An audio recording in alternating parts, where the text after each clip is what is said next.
قدرت کی تماشا ہے مدینہ کے گلی میں، قدرت کی تماشا ہے مدینہ کے گلی میں، جنت کے نمونہ ہے مدینہ کے گلی میں، دیکھنے کی تمنا ہے ہمیں باغ مدینہ،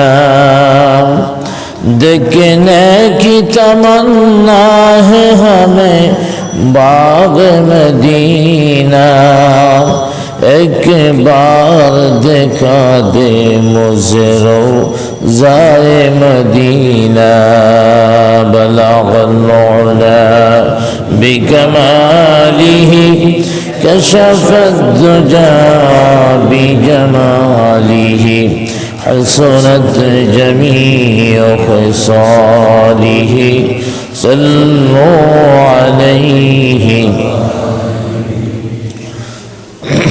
মুআজ্জাজ মুকাররম হযরত মুসল্লিয়ান কিরাম,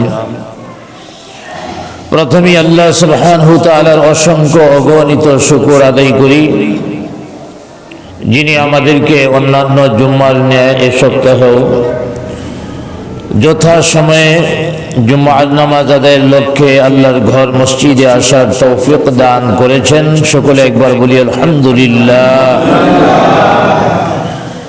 বিগত জুম্মায় আলোচনা চলতেছিল রাসূল আকরাম সাল্লাল্লাহু আলাইহি ওয়াসাল্লামের পারিবারিক নীতি সম্পর্কে। পারিবারিক জীবনে আমাদের জন্য কি আদর্শ রয়েছে সে সম্পর্কে আলোচনা চলতেছিল। আলোচনা করা হয়েছে আমার যা কিছু আছে সব কিছু নিয়ে পরিবারের মধ্যেই সীমাবদ্ধ থাকতে হবে, স্ত্রীর মনোরঞ্জনের জন্য স্বামীকেই উদ্যোগ নিতে হবে, এমনকি তার নজরটাও অন্য নারীদের দিকে দেওয়া যাবে না, বরং তার স্ত্রীর দিকেই সব কিছু হবে, স্ত্রীকে নিয়েই মুগ্ধ থাকতে হবে। কোনো কারণে যদি স্ত্রীর সাথে মনোমালিন্যতা দেখা দেয় তাহলে কিভাবে সেই মনোমালিন্যতা দূর করতে হবে সে সম্পর্কেও গত জুম্মায় আলোচনা গিয়েছে। আজকে আলোচনা করা হবে রাসূল আকরাম সাল্লাল্লাহু আলাইহি ওয়াসাল্লাম অভাব অনটনের মধ্য থেকেও কিভাবে পরিবার পরিচালনা করেছেন, পরিবার নীতি কেমন ছিল সে সম্পর্কে আজকে আলোচনা করা হবে।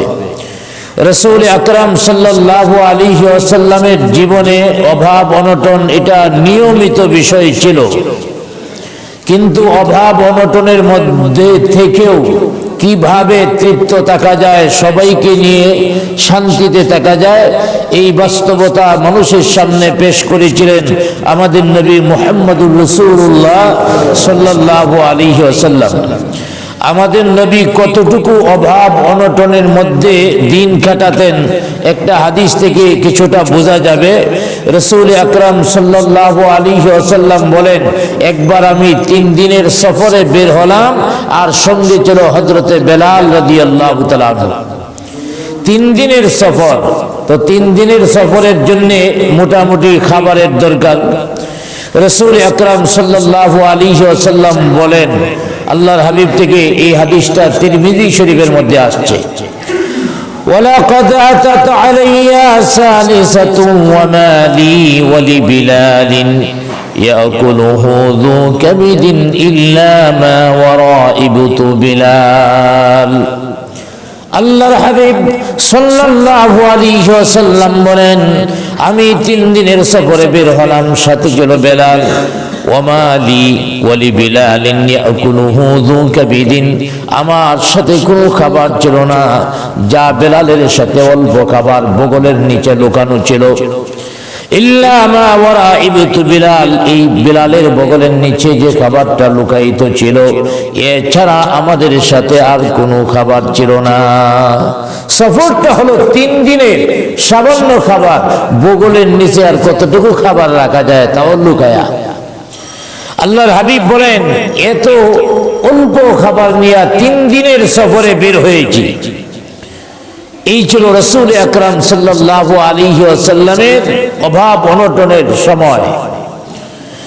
রাসূল আকরাম সাল্লাল্লাহু আলাইহি ওয়াসাল্লামের অভাব অনটনের বিষয়গুলি দেখে হযরতে জিবরাইল আলাইহিস সালাম এসে একদিন আল্লাহর হাবিবকে বললেন, হুজুর, আল্লাহ পাক আমাকে পাঠিয়েছেন, আপনি যদি বলেন তাহলে এই যে মদিনা শহরের পাশেই উহুদ প্রান্ত বিশাল পাহাড়, আল্লাহ পাক আপনার জন্য এই পাহাড়টাকে স্বর্ণের পাহাড় বানিয়ে দিবেন। আল্লাহর হাবিব সাল্লাল্লাহু আলাইহি ওয়াসাল্লাম বললেন যে না, আমি অভাব অনটনের মধ্যেই থাকতে চাই, অভাব অনটনের মধ্যেই আমি দিন কাটাতে চাই।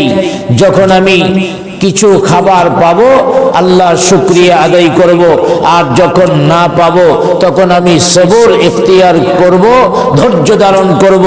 এই দুটোর মাঝখানেই আমি চলতে চাই। আলহামদুলিল্লাহ বলি। আল্লাহর হাবিব সাল্লাল্লাহু আলাইহি ওয়াসাল্লাম শুকর এবং সবর এই দুইটার সমন্বয়ে ছিলেন।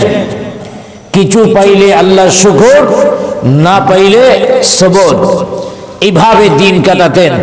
আর এই শুকর এবং সবর এই দুইটার মর্যাদা মর্তবা কত বেশি রাসূল আকরাম সাল্লাল্লাহু আলাইহি ওয়াসাল্লাম নিজেই বলেছেন, আস-সাবরু সাওয়াবুল জান্নাত। আল্লাহর হাবিব বলেন, ধৈর্য ধারণ করার ফলাফল, ধৈর্য ধারণ করার পুরস্কার হলো আল্লাহর পক্ষ থেকে জান্নাত। জুড়ে বলি সুবহানাল্লাহ। যারা ধৈর্য ধারণ করবে এর বিনিময়ে আল্লাহ পাক জান্নাত দান করবেন, আমাদের নবী বলেছেন। এই জন্য আল্লাহর হাবিব বলেছেন, ধৈর্য ধারণ করো। আমিও ধৈর্য ধারণ করেছি, শুকর আদায় করেছি। অতএব জীবনের কোন সবরটা আল্লাহর কাছে পছন্দ হয়ে যায়, আল্লাহর কাছে কবুল হয়ে যায় বলা যায় না। হয়তো এমন একটা সবরের বিষয় আল্লাহর কাছে গ্রহণ হয়ে গেল, আল্লাহর কাছে পছন্দ হয়ে গেল, আল্লাহ পাক এই সবরটাকে ওসিলা বানায়া আপনি আমাকে জান্নাতে দিয়া দিতে পারেন। অতএব এই সবর এবং শুকর উভয়টা জীবনে থাকতে হবে। সবর কাকে বলা হয়? সবর বলা হয় আল্লাহ পাক বান্দাকে যে অবস্থার মধ্যে রেখেছেন, এই অবস্থার মধ্যে বান্দা থাকবে সুখে অথবা দুঃখে। যে অবস্থায় রেখেছেন বান্দা এই অবস্থাতেই খুশি থাকে, আল্লাহর উপরে পূর্ণ ভরসা রাখে। অতএব সর্ব অবস্থায় যখন বান্দা আল্লাহ রাব্বুল আলামিনের উপর ধৈর্য ধারণ করে, এটার নামই হলো সবর। অর্থাৎ আল্লাহ পাক বান্দাকে যেভাবে রাখে সেভাবেই বান্দা থাকে, সেভাবেই বান্দা সন্তুষ্ট থাকে। বান্দা চিন্তা করে না অমুক লোক কিভাবে চলতেছে, সে কত নিয়ামত পাচ্ছে, সেটার দিকে কখনো লক্ষ্যও করে না। একজন মানুষ মসজিদে রওনা দিছে, পায়ে জুতা নাই, আল্লাহর দরবারে ফরিয়াদ করছে, আল্লাহ তাআলা দুনিয়ার মধ্যে কত মানুষকে কোটি কোটি টাকার মালিক বানাইলা, আমি আল্লাহর ঘর তোমার ঘর মসজিদের মধ্যে রওনা দিছি, আমার পায়ের জুতা পর্যন্ত নাই, এতটুকু সংকীর্ণ অভাব অনটনের মধ্যে আমি আছি, আমাকে কিছু সম্পদ দিলে কি হতো। এই চিন্তা করতে করতে মসজিদের সামনে গিয়েছে। মসজিদের দরওয়াজার সামনে যায় দেখে আরেকজন লোক মসজিদে নামাজ পড়ার জন্য হাজির হয়ে গেছে। তার দুইটা পাও নাই, তার তো জুতা নাই, আর ওই ব্যক্তির পাও নাই। জুতা নাই আর পাও নাই, দুইজন কি সমান? যে লোকটার জুতা নাই এবার আল্লাহর শুকর আদায় করে, আল্লাহ তুমি তো আমাকে পা দিয়েছো, জুতা না থাকলেও হেঁটে যাওয়া যায়। যে লোকটা দুইটা পাও নাই, দামি দামি জুতা যদি ক্রয় করে এরপরও পাও দেওয়ার মতো ব্যবস্থা নাই, আল্লাহ তুমি আমাকে ভালো রেখেছো, তুমি আমাকে অনেক ভালো রেখেছো, তোমার অসংখ্য শুকরিয়া, তোমার অসংখ্য শুকরিয়া। এইভাবে যা পাই শুকর আদায় করতে হবে, যা না পাই তার জন্য ধৈর্য ধারণ করতে হবে, খুশি মনে মেনে নিতে হবে। একজন মানুষ যখন ধৈর্য ধারণ করে, আল্লাহর হাবিব বলেছেন সেই ধৈর্যের ফলাফল হলো জান্নাত। আর দ্বিতীয় নম্বর হলো বান্দা যখন আল্লাহর পক্ষ থেকে কিছু পায়, আল্লাহ পাক যখন নিয়ামত দান করেন, এই নিয়ামত পাইয়া শুকর আদায় করতে হবে। বান্দা যদি নিয়ামতের শুকর আদায় করে, আল্লাহ রাব্বুল আলামিন বান্দার জন্য নিয়ামত আরো বাড়ায়া দেন। আল্লাহ রাব্বুল আলামিন সূরা ইব্রাহিমের মধ্যে বলেছেন, লা ইন শাকারতুম লা আযীদান্নাকুম ওয়া লা ইন কাফারতুম ইন্না আযাবি লাশাদীদ।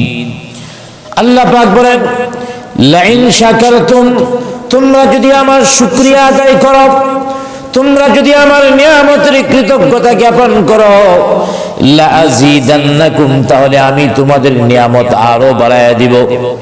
আল্লাহ পাক বলছেন, তোমরা যদি আমার নিয়ামতের শুকরিয়া আদায় করো, তাহলে আমি আমার নিয়ামত তোমাদের জন্য আরো বাড়ায়া দিব। এই নিয়ামতটা কিভাবে বাড়ায়া দিবেন? নিয়ামত বাড়ায়া দেওয়ার দুইটা তরিকা রয়েছে, দুইটা নিয়ম রয়েছে। আল্লাহ রাব্বুল আলামিন হয়তো বান্দার জন্য সম্পদের পরিমাণ বাড়ায়া দিবেন, যার কারণে দেখবেন কিছু কিছু দিনদার মানুষ কোটি কোটি টাকার মালিক হয়ে যায়। আল্লাহ রাব্বুল আলামিন তার আমলের কারণে, শুকরের কারণে আল্লাহ রাব্বুল আলামিন তার মালের সম্পদের পরিমাণ বাড়ায়া দিয়েছেন। আরেকটা হলো সম্পদের পরিমাণ বাড়বে না, হয়তো হাজার হাজার কোটি টাকার মালিক হবে না, কিন্তু আল্লাহ রাব্বুল আলামিন তার সম্পদের মধ্যে বরকত দিয়া দিবেন।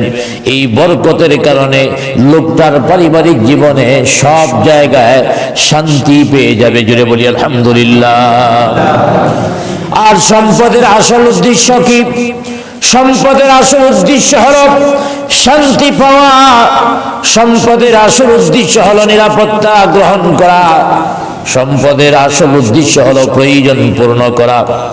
আল্লাহ রাব্বুল আলামিন এই বান্দাকে যা দিয়েছেন, বেশি সম্পদ দেন নাই, এরপরও এই সম্পদের মধ্যে বান্দার জন্য শান্তির ব্যবস্থা করে দিয়েছেন। জুড়ে বলি আলহামদুলিল্লাহ।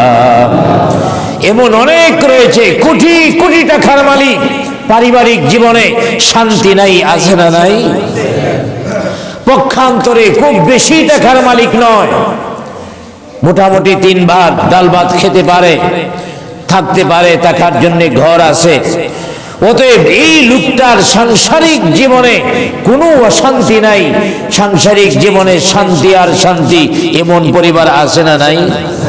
আর একজন মানুষ শান্তিতে বসবাস করার জন্য হাজার হাজার কোটি টাকার মালিক হতে হবে, বিষয়টা এমন নয়।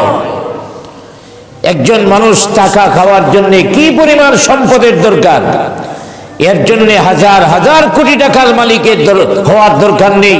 বরং কিছু সম্পদ যা 3 বেলা খেয়ে বাঁচতে পারে, থাকার জন্য ঘর আছে, এতটুকু যদি থাকে, তাহলে একজন মানুষ এতটুকু সম্পদের মধ্যেও শান্তিতে পরিবার নিয়ে বসবাস করতে পারে। আবার পক্ষান্তরে হাজার হাজার কোটি টাকার মালিক কিন্তু নিজে ভোগ করতে পারে না। ডাক্তার বলে দিছে যাও খেতে হবে, যাও হালুয়া খেতে হবে, কোটি টাকা দিয়া গোশত খাওয়া নসিবে জুটে না। বিরিয়ানি খেতে পারে না, তেহেরি খেতে পারে না, ভালো সুস্বাদু খাবার খেতে পারে না। ওই সবজি ডাক্তার বলে দিছে সবজি খাইবা অথবা পাতলা যাও খাইবা, এইভাবে জীবন যাপন করতেছে। হাজার হাজার কোটি টাকার মালিক হয়ে আপনার লাভটা কি হবে? আর একজন মানুষ টাকা বেশি নেই, হালকা কিছু টাকার মালিক, ওই লোকটার সামনে যা কিছু দেওয়া হয় সব কিছু খেতে পারে, তার পেটে ট্রাবল দেয় না। যার সামনে আছে সব কিছু পেতে পারে। আর একজন টাকাওয়ালা কোটি কোটি টাকার মালিক কিন্তু সামনে আসার পরে খেতে পারে না, এমন আছে না নাই? আরেকজন গরিব, তার সামনে আপনি দিবেন, সাথে সাথে খায়া একেবারে মিসবার বানায় বলাবে। তাহলে এটার নামই হলো বরকত। আল্লাহ রাব্বুল আলামিন কারো সম্পদের পরিমাণ বাড়ায়া দেন শুকর আদায় করলে, আবার কাউকে সম্পদের পরিমাণ বৃদ্ধি করেন না। তবে আল্লাহ রাব্বুল আলামিন সম্পদের মধ্যে এমন বরকত দিয়া দেন যা তার পরিবার নিয়ে শান্তিতে বসবাস করতে পারে। এই জন্য রাসূল আকরাম সাল্লাল্লাহু আলাইহি ওয়াসাল্লাম বলেছেন, তোমরা সবর করো। আল্লাহর হাবিব এই সবর এবং শুকর দুইটার মাধ্যমে তিনি জীবন পরিচালনা করেছেন। এবং রাসূল আকরাম সাল্লাল্লাহু আলাইহি ওয়াসাল্লাম কখনো সবর এবং শুকরের বাইরে কিছু করতেন না। অথচ রাসূল আকরাম সাল্লাল্লাহু আলাইহি ওয়াসাল্লামের সাংসারিক জীবনটা কেমন ছিল? আমরা তো অনেকেই হতাশ হয়ে যাই, আর কিছু টাকা যদি হতো, আর কিছু সম্পদ যদি হতো, তাহলে ভালোভাবে চলতে পারতাম। অথচ রাসূল আকরাম সাল্লাল্লাহু আলাইহি ওয়াসাল্লামের পারিবারিক জীবনের দিকে যদি আমরা অনুসন্ধান করি, তাহলে কি বের হয়ে আসবে? রাসূল আকরাম সাল্লাল্লাহু আলাইহি ওয়াসাল্লামের পরিবারের এমনও দিন গিয়েছে যে দিনে কোনো খাবার জুটে নাই। সুবহানাল্লাহ বলেন। দু জাহানের সর্দার, তার ঘরের মধ্যে খাবার নাই। প্রেসিডেন্ট, তার ঘরের মধ্যে খাবার নাই। আর বর্তমান প্রেসিডেন্ট হওয়া লাগবে না, সাধারণ একজন নেতা হতে পারলে তার ঘরের মধ্যে যায় দেখবেন কত রকমের সরঞ্জামাদি, কত ধরনের উপভোগের বিষয় আছে। ঠিক কিনা জোরে বলেন? কত ধরনের উপভোগের বিষয় আছে। অথচ যদি জিজ্ঞেস করা হয় কয় টাকা বেতনে চাকরি করো, হয়তো জবাব দিবে এর চাকরি নেই। এমন নেতা আছে না নাই? চাকরি নাই, কিন্তু উপভোগের যন্ত্রের অভাব নাই। কোথায় থেকে টাকা আসলো, এগুলি চিন্তা করতে হবে। এইভাবে দেখা যায় টাকা অর্জন করতে পেরেছে। খবর নিয়ে দেখেন তার পরিবারের মধ্যে শান্তি নেই। কারণ শান্তি যতক্ষণ পর্যন্ত আল্লাহ পাক বরকত না দেন, শান্তি হবে না। আর হারামের মধ্যে আল্লাহ পাক বরকত দেন না। রাসূল আকরাম সাল্লাল্লাহু আলাইহি ওয়াসাল্লামের পারিবারিক অবস্থাটা বলতেছিলাম যে এমনও দিন চলে গেছে খাবার জুটে নাই, চুলায় পাক হয় নাই। মাঝে মাঝে হয়তো একটা খেজুর খেয়ে সারাটা দিন পার করে দিয়েছেন। সুবহানাল্লাহ বলেন। এমন কয়টা দিন গেছে আপনার আমার জীবনে একটা খেজুর খেয়ে সারাদিন পার করে দিয়েছি, অথবা না খেয়ে পার করে দিয়েছি? কয়টা দিন গিয়েছে এমন? রাসূল আকরাম সাল্লাল্লাহু আলাইহি ওয়াসাল্লামের জীবনে অনেক দিনই এমন গেছে। মাঝে মাঝে রুটির ব্যবস্থা হয়েছে, কিন্তু রুটি খাওয়ার জন্য তরকারি, বাজি বা হালুয়ার ব্যবস্থা নাই। আর রুটিটা কেমন রুটি? আমরা তো বাজারের মধ্যে যে খুঁজি কোন বড় কোম্পানি ভালো আটা বের করেছে, চিকন আটা, ওইটা আনি। রাসূল আকরাম সাল্লাল্লাহু আলাইহি ওয়াসাল্লাম যে রুটি খেতেন, মেশিন দিয়া জব ভাঙানো হতো না, বরং জাতা দিয়া, গ্রাম অঞ্চলে আগে ডাইল যেভাবে ভাঙতো, এইভাবে জাতা দিয়া ঘুরে ঘুরে এই জবটাকে ভাঙতো। আর কোনোটা মোটা, কোনোটা চিকন, এমন হতো। চিকন মানে এখনকার মতো নয়। এইভাবে দেখা যায় ফু দিয়া বাকলগুলিকে সরাইয়া তারপরে মেই যেগুলি, এগুলিকে রুটি বানায়া খাইতেন, বাকিগুলিরে ছাতু বানায়া খাইতেন, কোনোটা বাদ দিতেন না। এই অবস্থা, এই ধরনের রুটি যদি সবজি ছাড়া, হালুয়া ছাড়া, কোনো কিছু ছাড়া খেতে কেউ চায়, খাইতে পারবে না। রাসূল আকরাম সাল্লাল্লাহু আলাইহি ওয়াসাল্লামের পারিবারিক জীবনটা ছিল এমন যে এই জবের আটা, মোটা জবের আটা, এটা তরকারি ছাড়াই রাসূল আকরাম সাল্লাল্লাহু আলাইহি ওয়াসাল্লাম খেতেন। জুড়ে বলি সুবহানাল্লাহ। তারপরেও যখন খাবার পেতেন, তখনও দুইবারের বেশি খাবার খেতেন না। সাহাবী কেরামের জীবনে তিনবার খেয়েছেন এমন কোন রিওয়ায়াত কেউ দেখাতে পারবে না। রাসূল আকরাম সাল্লাল্লাহু আলাইহি ওয়াসাল্লাম দিনে তিনবার খেয়েছেন এমন কোন রিওয়ায়াত কেউ দেখাতে পারবে না। আর আমাদের দেশের মধ্যে তিনবারের কম খায় এমন লোক আছে? আওয়াজ দিয়ে বলেন, এমন কেউ আছে? বরং কেউ 5 বার, কেউ 7 বার, কেউ যে এমন খাওয়া খায় এর কোনো হিসাবই নাই। কতক্ষণ পরে পরে খাইতে থাকে। যদি হিসাব করা হয়, আমরা একদিনে যা খাই, সাহাবী কেরাম হয়তো 1 সপ্তাহ তা খেতেন না। আমরা যা একদিনে খাই, আল্লাহর হাবিব সাল্লাল্লাহু আলাইহি ওয়াসাল্লাম 1 সপ্তাহ তা খেতেন না। এরপরও আমাদের হা হুতা যায় না, আমরা খারাপ অবস্থায় আছি। রাসূল আকরাম সাল্লাল্লাহু আলাইহি ওয়াসাল্লামের এই অবস্থার দিকে চিন্তা করতে হবে, যিনি দুই জাহানের সর্দার, যিনি প্রেসিডেন্ট ছিলেন, একটা দেশের প্রেসিডেন্ট, আল্লাহর হাবিব সাল্লাল্লাহু আলাইহি ওয়াসাল্লাম প্রেসিডেন্ট ছিলেন কি ছিলেন না? জুড়ে বলেন, ছিলেন কি ছিলেন না? আল্লাহর হাবিব সাল্লাল্লাহু আলাইহি ওয়াসাল্লাম প্রেসিডেন্ট ছিলেন। অতএব বোঝা গেল কোরআন এসেছে প্রেসিডেন্ট বানানোর জন্য। জুড়ে বলেন, কি বানানোর জন্য? কোরআন প্রেসিডেন্ট বানাবে, কোরআন সরকার গঠন করবে। তবে কোরআন প্রেসিডেন্ট কারে বানাবে? যে চুরি ডাকাতি সন্ত্রাসী বদমাইশি করে তারে কোরআন প্রেসিডেন্ট বানাবে। যারা চুরি ডাকাতি সন্ত্রাসী করে তাদেরকে কোরআন সরকার বানাবে। কোরআন নেতা বানাবে, প্রেসিডেন্ট বানাবে ওই ব্যক্তিকে যে কোরআন অনুযায়ী তার জীবন গঠন করেছে এবং কোরআন বাস্তবায়নের জন্য সারাটা জীবন সংগ্রাম করেছে। আল্লাহর কোরআন তাকেই নেতা বানাবে। জুড়ে বলেন, ঠিক কিনা? রাসূল আকরাম সাল্লাল্লাহু আলাইহি ওয়াসাল্লাম প্রেসিডেন্ট ছিলেন, এরপরও দুইবারের বেশি খেতেন না। এই জন্য তো রাসূল আকরাম সাল্লাল্লাহু আলাইহি ওয়াসাল্লাম দুইবার খাবার খাওয়ার পরে কি সুন্নত, দুইটা সুন্নত আলোচনা করেছেন, তিনটা সুন্নত আলোচনা করেন নাই। কারণ ওই সময় তিনবার খাইতে হবে তারা চিন্তাই করতেন না।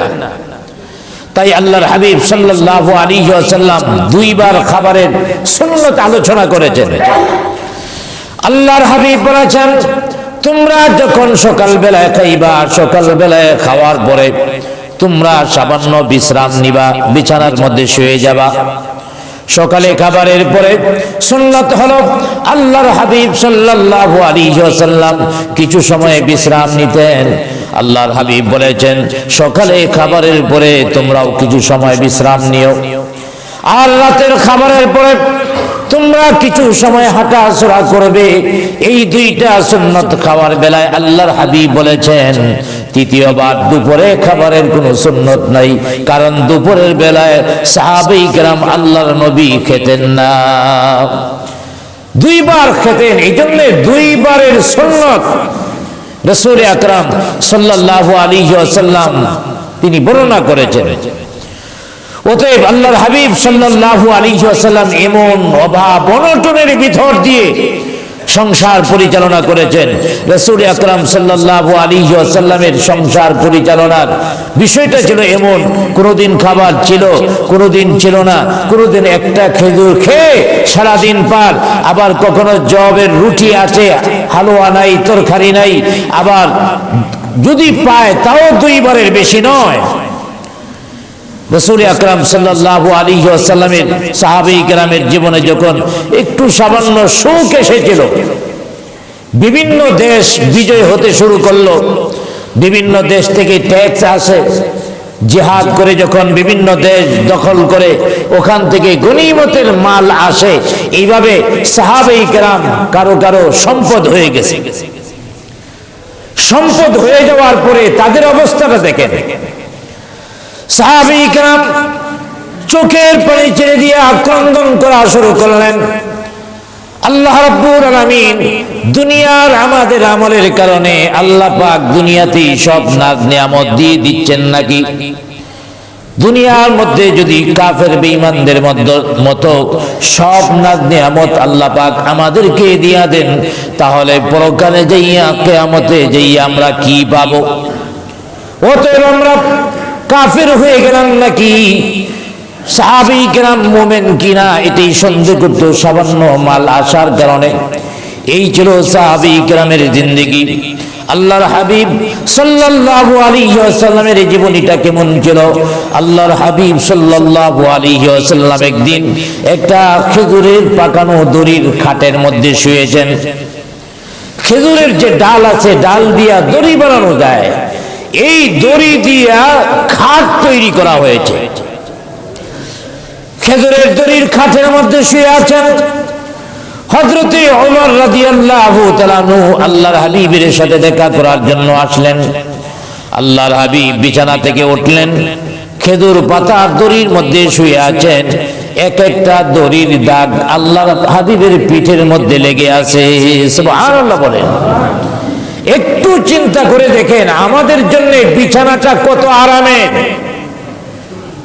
যে একেবারে গরিব, খাটের ব্যবস্থা করতে পারে না, কমপক্ষে একটা চৌকি হলেও আছে, চৌকি যদি না থাকে কমপক্ষে ফ্লোরের মধ্যে একটা তোশক আছে, বিছানা আছে। আল্লাহর হাবিব সাল্লাল্লাহু আলাইহি ওয়াসাল্লামের শরীরে খেজুরের দড়িগুলির দাগ লেগে আছে, মনে হয় পিঠের মধ্যে দড়িগুলি আটকে আছে। হযরত ওমর রাদিয়াল্লাহু তাআলা আনহু এই অবস্থাটা দেখে চোখের পানি ছেড়ে দিলেন আর ডাক দিয়া বলেন, ইয়া রাসূলুল্লাহ, ইয়া হাবিবাল্লাহ, পারস্য সম্রাটের দিকে দেখেন, রোম সম্রাটের দিকে দেখেন, তারা কত আরাম আয়েশের মধ্যে আছে, তারা কত উপভোগের মধ্যে আছে, আর আপনি দু জাহানের সরদার, উভয় জগতের নেতা, আপনি এমন একটা বিছানার মধ্যে শুয়েছেন, ওই বিছানার দড়ির দাগ আপনার পিঠের মধ্যে লেগে আছে।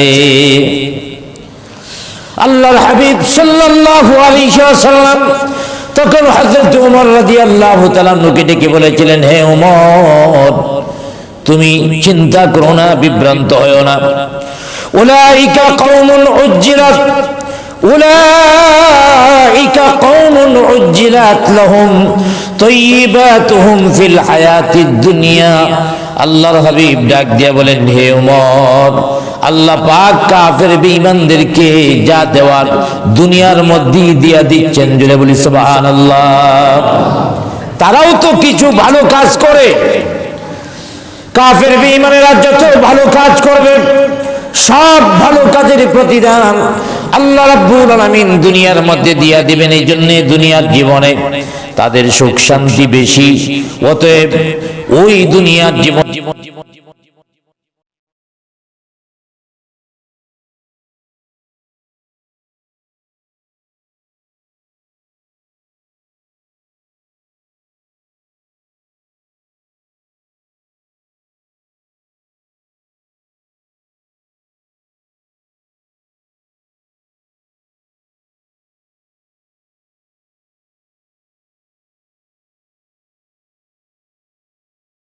তাদের এই আরামের জিনিসগুলো যেন তোমাদের বিভ্রান্ত করতে না পারে, এই জন্য আল্লাহ পাক সূরা আল ইমরানের মধ্যে বলে দিয়েছেন, লা ইয়াগুররান্নাকা তাকাল্লুবুল্লাযীনা কাফারু ফিল বিলাদ মাতাউন কলিল সুম্মা মাআওয়াহুম জাহান্নাম। আল্লাহ পাক বলেন, হ্যাঁ মুমিন মুমিনাত যারা আছো, কাফের বেঈমানদের উপভোগের সামগ্রী, কাফের বেঈমানদের দুনিয়ার সম্পদ চাকচিক্য যেন তোমাদের বিভ্রান্ত করতে না পারে। মাতাউন কলিল, আল্লাহ পাক বলে দিয়েছেন এই ভোগ সামগ্রী হলো সামান্য। ভোগ সামগ্রী কি সামান্য, অল্প দেওয়া হয়েছে তাদের। সুম্মা মাআওয়াহুম জাহান্নাম, তারপরে তারা জাহান্নামে প্রবেশ করবে, আর কোনো আরাম পাবে না। এই জন্য আল্লাহ পাক অল্প আরামের ব্যবস্থা কাফের বেঈমানদেরকে দুনিয়ার মধ্যে দিয়া দিয়েছেন। অতএব কাফেররা যেহেতু আখিরাতে পাবে না, এই জন্য দুনিয়াতে কিছু দেওয়া হয়েছে। আর মুমিনরা যদি না পায় তাহলে হা হুতাশ করা যাবে না, কারণ মুমিনদের জন্য আল্লাহ পাক আখিরাতে সংরক্ষণ করে রেখেছেন। সুবহানাল্লাহ বলেন। আল্লাহর হাবিব বলেন, আখিরাতে কতটুকু নাজ নেয়ামত, আখিরাতে কতটুকু তার জন্য আরাম উপভোগ আছে। আল্লাহর হাবিব বলে গিয়েছেন, মা লা আইনুন রাআত ওয়ালা উযুনুন সামিআত ওয়ালা খাতারা আলা কলবি বাশার। আল্লাহর হাবিব সাল্লাল্লাহু আলাইহি ওয়াসাল্লাম বলেন, হে দুনিয়াবাসীরা, আখিরাতে তোমাদেরকে এমন নাজ নিয়ামত আল্লাহ পাক দিবেন, দুনিয়াতে যদি আল্লাহর বিধান মেনে চলতে পারো, আল্লাহ পাক আখিরাতে এমন নাজ নিয়ামত দিবেন, মা লা আইনুন রাআত, যা দুনিয়ার মধ্যে কোনো চক্ষু দেখে নাই, কোনো চক্ষু দুনিয়ার মধ্যে এত নাজ নিয়ামত দেখে নাই। ওয়ালা উযুনুন সামিআত, এত নাজ নিয়ামতের কথা দুনিয়ার কান কোনোদিন শুনে নাই। জান্নাতের ভিতরে এত নাজ নিয়ামত আল্লাহ পাক দিবেন, দুনিয়াতে কোনো চোখ কোনোদিন দেখে নাই, এমনকি এর সঠিক বর্ণনাও কান দ্বারা শুনে নাই। জোরে বলি সুবহানাল্লাহ। যা উলামায়ে কেরাম বলেন এটা একটা ধারণা দেন মাত্র, জান্নাতের নাজ নিয়ামতের আলোচনা করা সম্ভব নয়।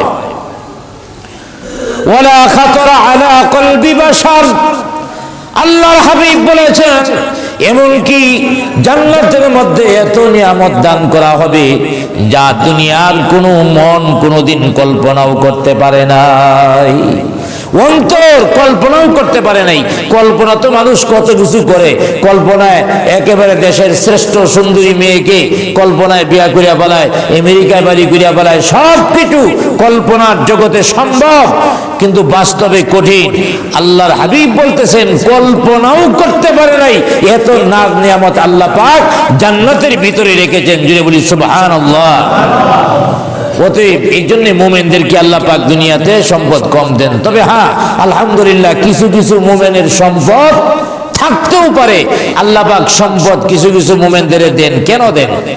এরও কারণ আছে। আল্লাহ রাব্বুল আলামিন দুনিয়ার মধ্যে কিছু কিছু মুমিন মুসলমানদেরকে কোটি কোটি টাকার মালিক বানান। এর কারণ হলো, এক নাম্বার কারণ হলো এই লোকটা বেশি বেশি শুকর আদায় করেছে, আল্লাহর পক্ষ থেকে নিয়ামত যত পেয়েছে শুকরিয়া আদায় করেছে, আর আল্লাহ পাক তার নিয়ামত বাড়ায় দিয়েছেন। জুড়ে বলি সুবহানাল্লাহ। আর দ্বিতীয় নাম্বার হলো কিছু কিছু মুমিন মুসলমানের হাতে যদি টাকা না থাকে, অর্থ না থাকে, তাহলে মসজিদ কিভাবে তৈরি হবে, মাদ্রাসা কিভাবে তৈরি হবে, দ্বীনের কাজগুলি কিভাবে হবে? এই জন্য আল্লাহ পাক কিছু কিছু মুমিন মুসলমানদেরকে সম্পদ দিয়া আল্লাহ পাক পরীক্ষা করেন, ওরে বান্দা তোরে আমি সম্পদের মালিক বানাইলাম এই জন্য যে তুমি সম্পদ দিয়া মসজিদ বানাবা, মাদ্রাসা বানাবা, দ্বীনের কাজগুলি করবা। আল্লাহ পাক মুমিন মুসলমানদের হাতে টাকা দিয়েছেন, যদি তাদের হাতে টাকা না থাকতো তাহলে দ্বীনের কাজগুলি করা যেত না। অতএব দ্বীনের কাজ করার জন্যই আল্লাহ পাক মুমিনদেরকে কিছু কিছু মুমিনদেরকে টাকার মালিক বানিয়েছেন। সুবহানাল্লাহ বলি। অতএব বুঝে গেল যারা টাকার মালিক, চিন্তা করতে হবে আপনাকে আল্লাহ পাক টাকার মালিক বানাইছেন দ্বীনের খেদমত করার জন্য। আপনি দ্বীনের খেদমত করবেন। সব টাকা পয়সা যদি কাফেরদের হতো আর নাস্তিকদের হতো তাহলে তো রাস্তায় হাঁটাই যেত না, নাস্তিকদের জন্য দ্বীনের কাজগুলোও করা যেত না। কারণ বাংলাদেশের মধ্যেই তো এখন রূপ পাল্টে গেছে, দেখেন না, মাঝে মাঝে কইলেও তো আবার বিপদ, কিন্তু অন্যায়ের প্রতিবাদ করতেই হবে। আমার ভাইয়েরা, প্রশাসনে যারা আছে এরা তো হলো রাষ্ট্রের গোলাম, ঠিক কিনা জুড়ে বলেন? কার গোলাম? রাষ্ট্রের গোলাম, জনগণের গোলাম। গণতান্ত্রিক দেশ, এ দেশ হলো জনগণের। গণতন্ত্রের মূল হলো জনগণ হলো রাষ্ট্রের মালিক। অতএব জনগণ যদি রাষ্ট্রের মালিক হয় তাহলে জনগণ সবকিছুর মালিক। যিনি পুলিশে চাকরি করছেন বা সরকারি চাকরি যারা যেখানেই করছেন সমস্ত বেতন কিন্তু ওই সাধারণ মানুষের টাকা থেকেই যায়, ট্যাক্স থেকে, খাজনা থেকে, বিভিন্ন ধরনের টাকা থেকে কিন্তু যায়। অতএব এরা হলো জনগণের গোলাম। সরকারের গোলাম মানে জনগণের গোলাম।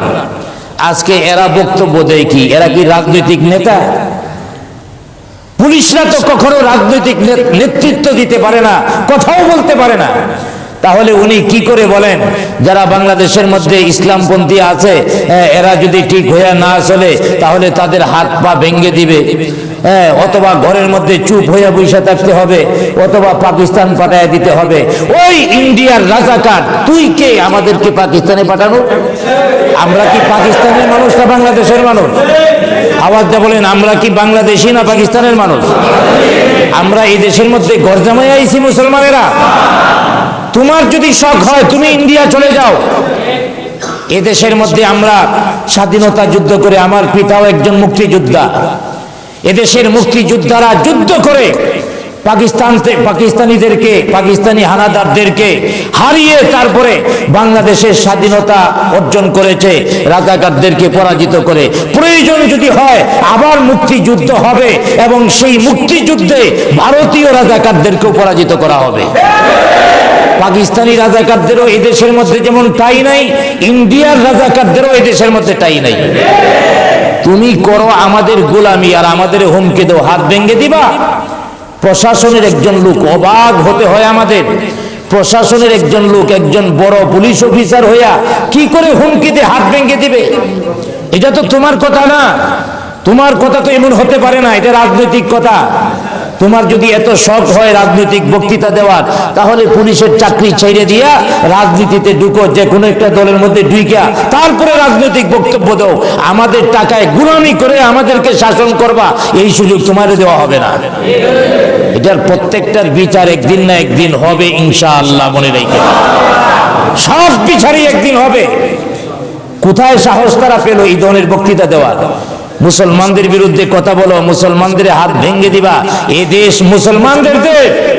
শুধু এই দেশ নয়, এই ভারত উপমহাদেশ স্বাধীন করেছে মুসলমানেরা, ঠিক কিনা দূরে বলে?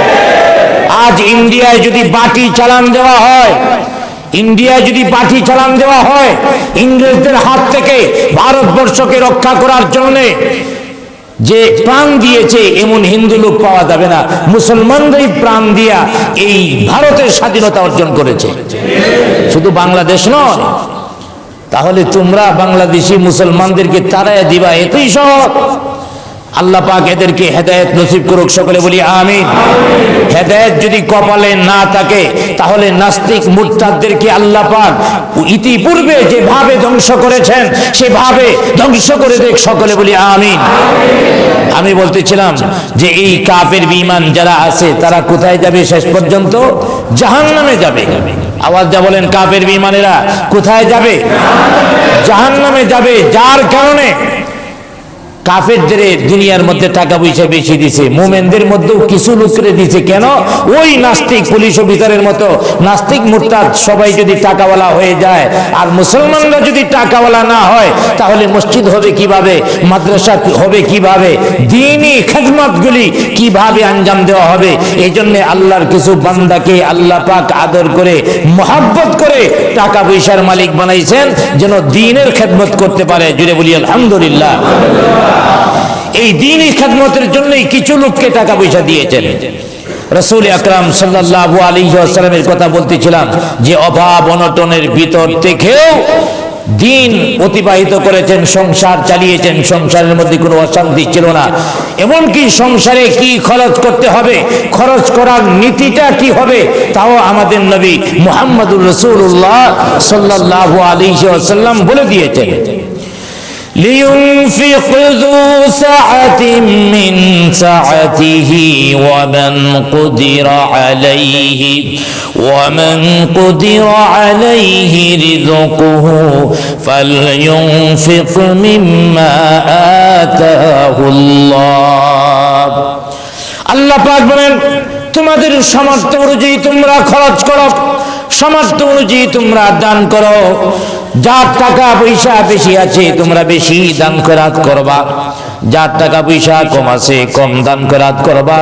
এই আয়াতে দান খয়রাতের ক্ষেত্রে যেমন একটা নীতি আলোচনা করা হয়েছে, তেমনি ভাবে সব বিষয়ে খরচের ব্যাপারেও এখান থেকে নীতি পাওয়া যায়। আমার পরিবারের জন্য কতটুকু খরচ করব, এই নীতি এই আয়াত দ্বারা শিক্ষা দেওয়া হয়েছে। আমি বেতন পাই 10,000 টাকা মাসে, 9,000 টাকার ভিতরে আমার সংসার চালানোর পরিকল্পনা করতে হবে।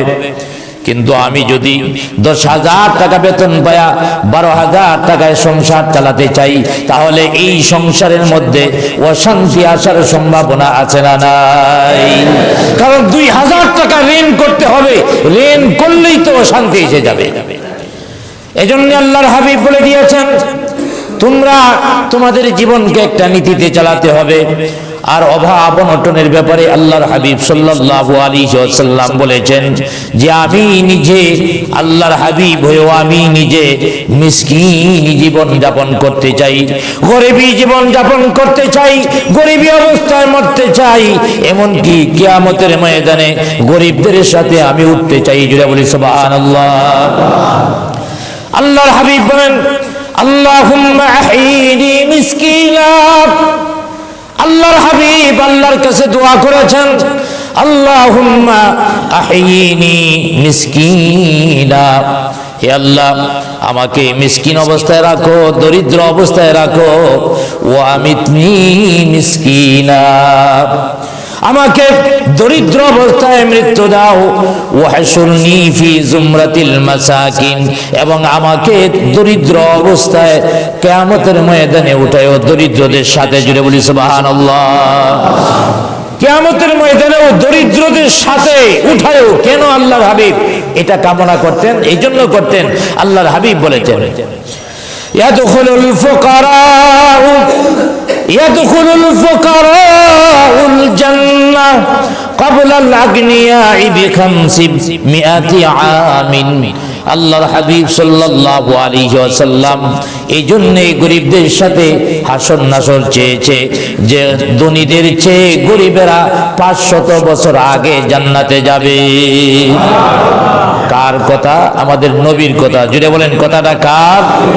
আরো আওয়াজ দিয়ে বলি কথা কার? না দুনিয়ার কোন মানুষের কথা? আল্লাহর হাবিব বলেন ইয়াদখুলুল ফুকারাউল জান্নাহ ক্বাবলাল আগনিয়াই বি500 আমিন। আল্লাহর হাবিব বলেন ধনীদের চেয়ে গরিবেরা 500 বছর আগে জান্নাতে যাবে। তাহলে গরিবদের মনে আর কোনো দুঃখ আছে? গরিবী হালতে থাকলে তো অসুবিধা নাই। কবি চমৎকার ভাবে একটা কবিতা বলেছেন, গনিগর নবাশি মুকুন ইজতিরাব, গনিগর নবাশি মুকুন ইজতিরাব কে সুলতান নখাহাদ খেরাজ আজ খারাব। কবি বলেন দুনিয়ার নিজাম হলো যারা গরিব মানুষ তাদের উপরে সরকার কোনো ট্যাক্স বসায় না, গরিবদের ট্যাক্স দিতে হয় না। দুনিয়ার মধ্যেও ট্যাক্স দিতে হয়, ধনী মানুষদের গরিবদের দিতে হয় না।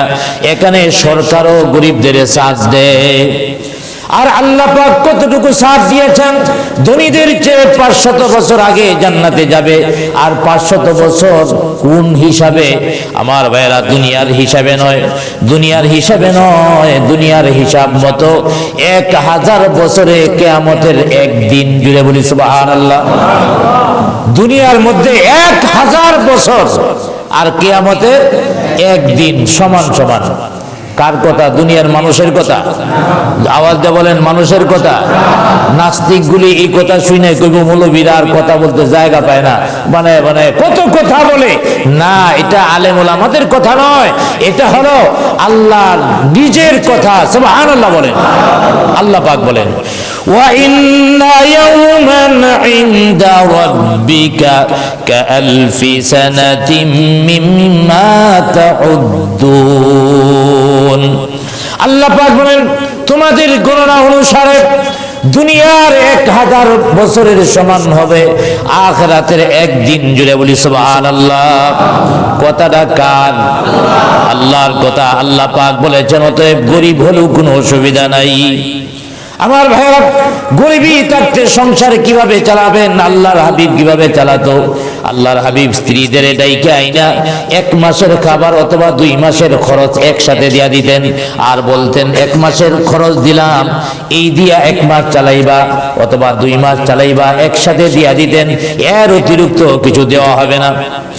আমার ভাইরা যখন মদিনার পার্শ্ববর্তী 2টা জাতি বনু খুরাইজা আর বনু নাজির যখন মদিনার উপকণ্ঠে বসবাস করত, তাদের বিরুদ্ধে যুদ্ধ ঘোষণা করা হলো। ওখান থেকে অনেক টাকা, অনেক গনিমত হিসাবে পাওয়া গেল। মুসলমানরা গনিমতের মাল পাইল, মদিনা রাষ্ট্র পাইল। অতএব অনেককেই কিছু কিছু টাকা বাড়ায় দেওয়া হয়েছে। স্ত্রীরা মনে করলো যেহেতু এখন রাষ্ট্রের সচ্ছলতা এসেছে, আমরাও যাইয়া কিছু টাকা পয়সা বাড়ায় লই। খরচটা যেন একটু বাড়ায় আমাদের দেয়, কারণ মদিনার সবাই বাড়ায় নিতেছে, আমাদের বাড়ায় দিলে অসুবিধা কি? সব বিবিরা একসাথে মিটিং করিয়া আল্লাহর হাবিবের কাছে আইছে খরচ বাড়াইতে। আল্লাহর হাবিব সাল্লাল্লাহু আলাইহি ওয়াসাল্লাম যখন দেখলেন খরচ বাড়ানোর জন্য আসছে, এটা তো স্ট্যান্ডার্ড বাড়ানোর জন্য, এইভাবে বাড়তে থাকলে তো এক সময় সমস্যা হবে। এই জন্য আল্লাহর হাবিব খুব চিন্তিত হলেন, দুঃখিত হলেন, তাদের কাজে কষ্ট পেলেন। আল্লাহ পাক তখন আয়াত নাজিল করে দিলেন, ইয়া আইয়ুহান নাবিয়্যু কুল লিআজওয়াজিকা ইন কুনতুন্না তুরিদনাল হায়াতাদ দুনিয়া ওয়া যিনাতাহা ফাতাআলাইনা উমাত্তিকুন্না ওয়া উসাররিহুকুন্না।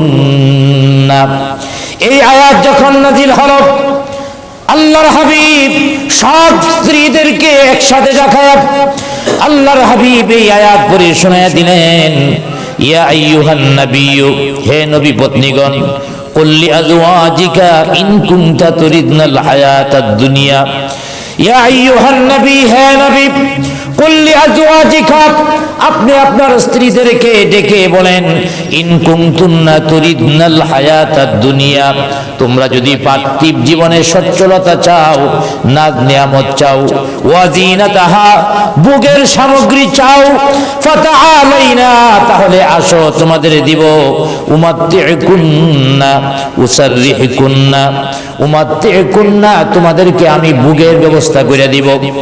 তোমরা যদি টাকা পয়সা চাও, ভোগের সামগ্রী আরো বেশি করে চাও, তাহলে আসো তোমাদেরকে ভোগের সামগ্রী আমি বাড়ায় দিব। তবে একটা শর্ত আছে, শর্তটা কি? উসাররিহুকুন্না সারাহান জামিলা। আল্লাহ পাক বলে দিয়েছেন, আল্লাহর হাবিব আল্লাহর কথাটা এভাবে বলে শোনাচ্ছেন, তোমাদেরকে আমি উত্তম ভাবে বিদায় করে দিব। সুবহানাল্লাহ বলেন। খরচ বাড়ায় দিব, কিন্তু নবীর স্ত্রী আর থাকতে পারবে না। ওয়া ইন কুনতুন্না তুরিদনাল্লাহ ওয়া রাসূলাহু, আল্লাহর হাবিব এই আয়াত দ্বারা তাদের বলছেন যে, আল্লাহ পাক বলছেন, তোমরা যদি আল্লাহকে চাও, ওয়া রাসূলুহু, আর যদি তোমরা আল্লাহর রাসূলকে চাও, ওয়াদ দারাল আখিরা, আখিরাতকে চাও, তাহলে শুনে রাখো, ফা ইন্নাল্লাহা আ'আদ্দা লিল মুহসিনাতি মিনকুন্না আজরান আযীমা, তাহলে আল্লাহ পাক যারা সৎকর্মশীল তাদেরকে কিয়ামতের ময়দানে মহা পুরস্কার দান করবেন।